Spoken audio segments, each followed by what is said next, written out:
The great mystery of silver's price. Given the current circumstance that we are living in, you would think that it would be a lot higher than it is.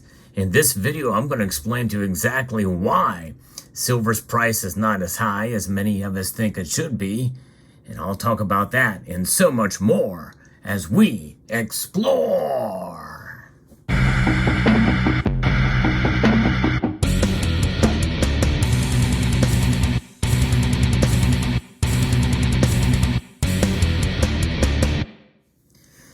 Silver's price is unpredictable. Even though this channel and other channels make predictions on where silver's price is going to be, we almost always get it wrong.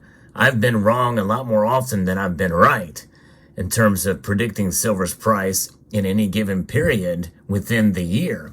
However, overall, silver has proven itself as a store of value to protect against economic uncertainty and inflation over the long course of time. And those are the two big things that are at play right now: inflation and economic uncertainty. Really, it's a bad economy right now. So silver's price, in theory, should be higher. I'm going to explain exactly why it's not happening though right now. Because one thing we know for sure, that even though the silver market overall is small, if you measure it by its market cap, the economy and the wheels go round and round and they spin around. And sometimes when that happens, things get off kilter a bit. And some of these economic indicators can have a very profound on silver's price, and other factors that you would think would not have that great of an effect on silver's price do to the upside and to the downside. I've actually covered one of those recently, how Japan's bond market can actually affect the silver price. And it's pretty remarkable and amazing to see. But nonetheless, there's other factors, but it all really boils down to, in a sense, silver's price, the strength of this, the perceived strength as measured against other currencies. And right now, the dollar, even though it is a very dirty shirt in a laundry pile of other dirty shirts, it is the cleanest of those. And in spite of what they're doing to it, the Federal Reserve, in a sense, is degrading the dollar, even by design. That's right, the dollar is losing value at a target of 2% per year. In a normal economy, in a healthy economy, that's exactly what's happening. It is the managed destruction of the value of the dollar. But nonetheless, right now, we are having inflation at double that.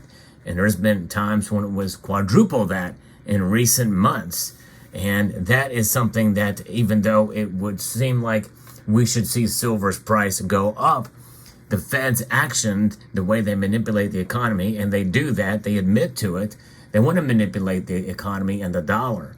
And their actions have caused the dollar strength to rise, and that's put a lot of pressure on the precious metals, especially silver.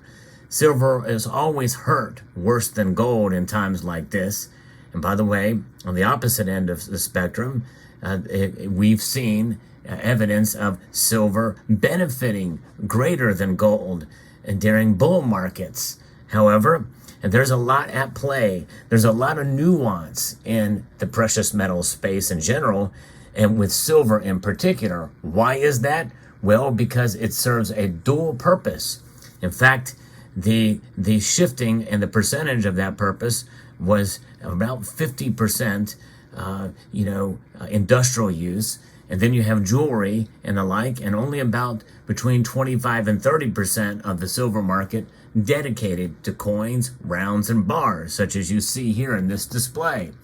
And because of that, that means that no matter how much we stack, we can have a relatively negligible effect on the overall market, except for the premiums that we pay for the products.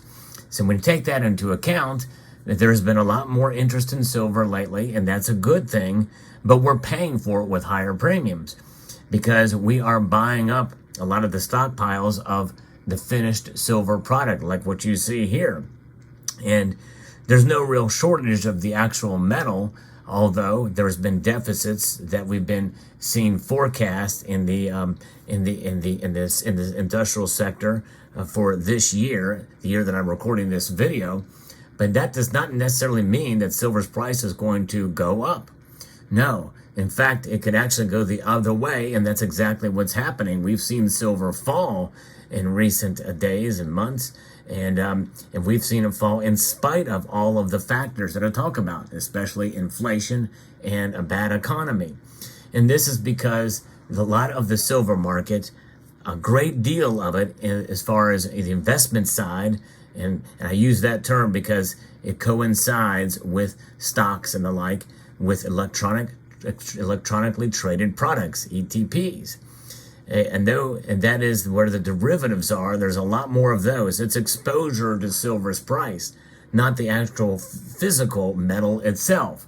Although you can technically receive delivery of it, it's not really worth it for many of those investors to take delivery. If everybody was to demand delivery for silver that buy ETFs, that's exchange traded funds, well, you would certainly break the COMEX and the LBMA, the major markets that store silver that backs up these. Now, you also have the SLV, which is JP Morgan's, and they have their own silver there as well, too. But as we know, the derivatives are into the hundreds for every ounce of silver that they have to back it up. That's delivered, registered, and eligible. And so that is the market that we live in, and that is the biggest reason, because those derivatives, there's no cap on it, at least that I've been able to see. And so when you have more of something, just like with a quantitative easing, when they print more dollars, they become worth less. That's inflation. Well, in a sense, you've got the same type of deal working against silver because of the number of these paper contracts. I think it's a flawed system, and it's not an accurate representation to what I believe is the true value of silver in that regard. And but that is part of the natural market forces. That's with any commodity, and so silver is suffering because of that. But if you look at a chart for silver's price over the course of the last 115, 120 years, that you will see that in the end, averaged out, silver does keep up with inflation. In other words, they can't keep it down that long given the derivatives markets. So there's that aspect of it too. Then you have actual physical supply and demand for silver. Physical silver demand and supply are factors that are studied by the Silver Institute for Metals Focus, that does reports on these quarterly and annually. And the reports that we've seen over the past year or so, as we've seen a measurable deficit in silver. In other words, the demand is greater than the supply. That means that we should see silver's price go up, correct? You would think, but that's not necessarily the case. We've not seen that bear out to be that much of the truth in 2022, which was the year that we saw a measured deficit in silver than there was a demand. Although the price did go up, it did not. It came right back down again, and we're kind of suffering through this low silver price. Now, obviously, for those of us in the sector of silver stackers, we see that sort of as a benefit because, well, we can go ahead and buy more if we can find good deals on it, on the silver that we're looking for. But that is something that is an enigma because, how is that measured? And what these numbers that come out, they come out essentially after the fact, after silver's already manifested itself in terms of its price. And you can have projected supply and demand, which the same institute does publish records of or publish articles about, where they assess the supply and demand fundamentals to be in the coming months and year. And even that is showing as a deficit, but the reality is it's not bearing itself to be the case.